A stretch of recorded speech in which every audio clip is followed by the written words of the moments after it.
통하면 아프지 않고 통하지 않으면 아프게 됩니다. 존경하는 50만 김포시민 여러분, 김인수 의장님과 동료 의원 여러분, 안녕하십니까? 통진 양촌 대곳 올곳 화성 5개 읍면과 구례동을 지역구로 두고 있는 배강민 의원입니다. 먼저 5분 발언의 기회를 주신 의장님과 동료 의원 여러분께 깊은 감사를 드립니다. 저는 오늘 이번 김포시의회 파행의 근본적 원인과 해결 방안, 소통의 정의와 중요성에 대해서 말씀드리고자 합니다. 김포의 골드라인은 지옥철로 불립니다. 골드라인의 평일 출퇴근 시간 혼잡률이 285%에 이르기 때문입니다. 좌석 56명과 입석 79명, 총 135명이 탈 수 있는 차량에 380여 명이 타는 수준입니다. 더 안타까운 것은 그렇다고 해서 마땅히 개선의 방법이 있는 것도 아니라는 것입니다. 골드라인은 전동차 연결 구조가 일형 1편성으로 되어 있어 애당초 중간에 차량을 추가로 연결할 수 없는 구조입니다. 역사 또한 2량 정차용으로 설계됐습니다. 역시나 구조를 바꿀 수 없습니다. 역사 구조를 바꾸는 것은 새로 지하철을 만드는 수준과 맞먹습니다. 왜 이렇게 되었을까요? 그 역사는 30여 년 전으로 되돌아갑니다. 김포는 1990년대부터 2000년대 택지개발 사업과 함께 1997년 김포읍 김포공항역을 잇는 경전철 건설 계획을 발표했으나 경제적 타당성 부족으로 추진하지 못했습니다. 그러다 2003년 참여정부의 2기 신도시 건설 계획에 따른 한강 신도시 개발로 인해 최초로 도시철도를 유치할 기회를 얻게 됩니다. 그러나 그 천재 이루의 기회를 잡은 김포는 지상과 지하, 중전철과 경전철, 9호선 유치 등의 대립 등 우여곡절을 겪은 끝에 예산 문제 등 여러 가지 제약으로 결국 경전철로 다운그레이드하고 국비를 포기하며 수익자 100% 원천 부담 노선으로 건설을 추진했습니다.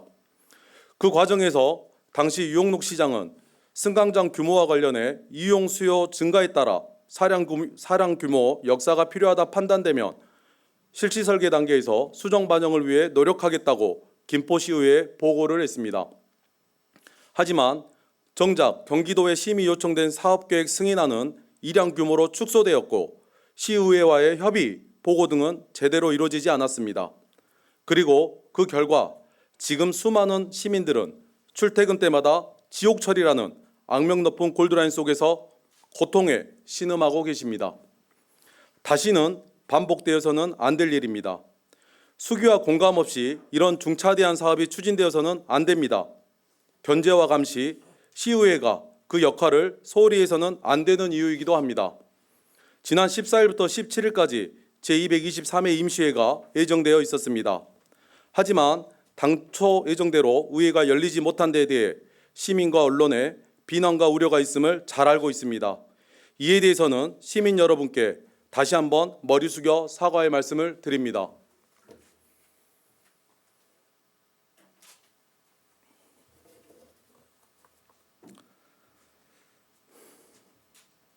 그러나 이러한 상황까지 오게 된 것은 이미 말씀드린 바와 같이 골드라인의 우를 다시는 범하지 않기 위해서임을 말씀드리고자 합니다.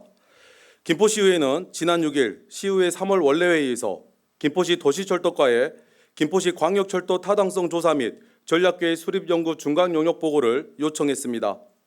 하지만 수차례 요청했던 보고는 본회의 개최일 전까지 단 한 차례도 이행되지 않았습니다. 그 용역에는 김포 시민들의 최대 관심사인 서울 지하철 5호선 김포 연장안 등이 담겨 있습니다. 또한 중간 용역은 그 자체가 의견을 수렴하고 미비점을 보완하기 위한 절차적 의미가 있기에 문제가 있다면 문제가 있는 대로 보고되어야 하고 논의가 되어야 한다 판단했습니다. 시민이 알아야 하고 시민의 대의기관인 시의원이 지켜보아야 할 사안임에 틀림없습니다. 숨겨야 할 이유가 하나도 없습니다. 김포의 미래 100년을 결정지을 중차대한 현안이 의회에 보고도 되지 못하는 상황에서 그리고 시민의 대의기관인 시의회를 경시하는 김포시의 오만함을 바로잡지 못한다면 시의회의 존재 이유는 없다고 단언합니다. 김병수 시장의 취임 일성은 통하는 김포입니다. 지금 김포는 통하고 있습니까? 5호선 연장 협약 체결을 축하하는 수많은 플래카드가 관공서와 거리에 내걸렸던 게 얼마 전입니다. 그러나 정작 지금 우리 앞에 다가와 있는 것은 건폐장뿐입니다. 당장이라도 진행될 것 같았던 5호선 연장 사업은 인천시와의 엇박자로 시작도 전에 어긋나고 있습니다. 들어야겠습니다. 도대체 5호선은 어디로 가고 있는지, 진실은 무엇인지 알아야겠습니다. 하지만 김포시는 알려주기를 거부하고 있습니다. 무엇이 두려운 것입니까? 무엇을 숨기고 있습니까? 이번 의회 파행이 과연 누구의 책임일까요? 더불어민주당 김포시 의원들은 김병수 시장에게 김포시의회 파행을 유발한 데 따른 진심 어린 사과와 5호선 연장에 대한 진실을 강력히 촉구합니다. 김병수 시장은 김포 시민들께 오직 건폐장을 안기기 위해 강서구와 협약서를 작성한 것입니까? 무엇이 그렇게 급해서 건폐장 협약을 진행한 것입니까? 집행부의 후한무치한 태도에 김포시의회 국민의힘은 집행부와 김병수 시장을 옹호하기에 급급합니다.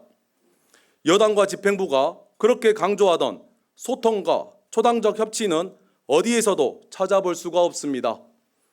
다시 한번 강력히 요청합니다. 혼잡률 300%의 골드라인, 그 우를 다시 한번 범하시겠습니까? 골드라인 그 고통의 시작은 다름 아닌 불통과 밀실행정입니다. 김포 시민이 궁금해하는 사안입니다. 김포 시민이 알아야 하는 사안입니다. 김병수 시장과 국민의힘 김포 시의원들은 사안의 본질을 흐려 시민의 눈과 귀를 가리지 마시기 바랍니다. 지금은 운영위원회 무시와 위원모독, 동료 의원의 거취까지 거론하는 왜곡을 일삼을 때가 아니라 정당을 떠나 시민의 편에 서야 할 때입니다. 지금 이 순간도 김포 시민들은 숨막히는 골드라인 속에서 힘겹게 버티고 계심을 김포시장과 국민의힘 김포시의원들은 명심하고 또 명심하시기 바랍니다. 통하면 아프지 아니하고 통하지 않으면 아프다라는 말이 있습니다. 소통하지 않으면 탈이 납니다. 2016년 연인원 1,000만 명이 넘는 시민이 촛불을 들고 일어섰던 것을 기억한다면 그리고 우리가 그날 불통죽통의 교훈을 뼈저리게 느꼈음을 다시 한번 상기한다면 바로 지금 지체 없이 소통에 나서야 할 것입니다. 시민의 대의기관인 의회 무시로 이번 파행을 초래한 관계 공무원에게 엄중 경고를 보내며 소중한 시간 경청하여 주신 동료 의원 여러분과 관계 공무원께 감사드립니다. 아울러 이유 여하를 불문하고 심려를 끼쳐드린 점 시민 여러분께 다시 한번 죄송하다는 말씀을 드리며 발언을 마치겠습니다. 감사합니다.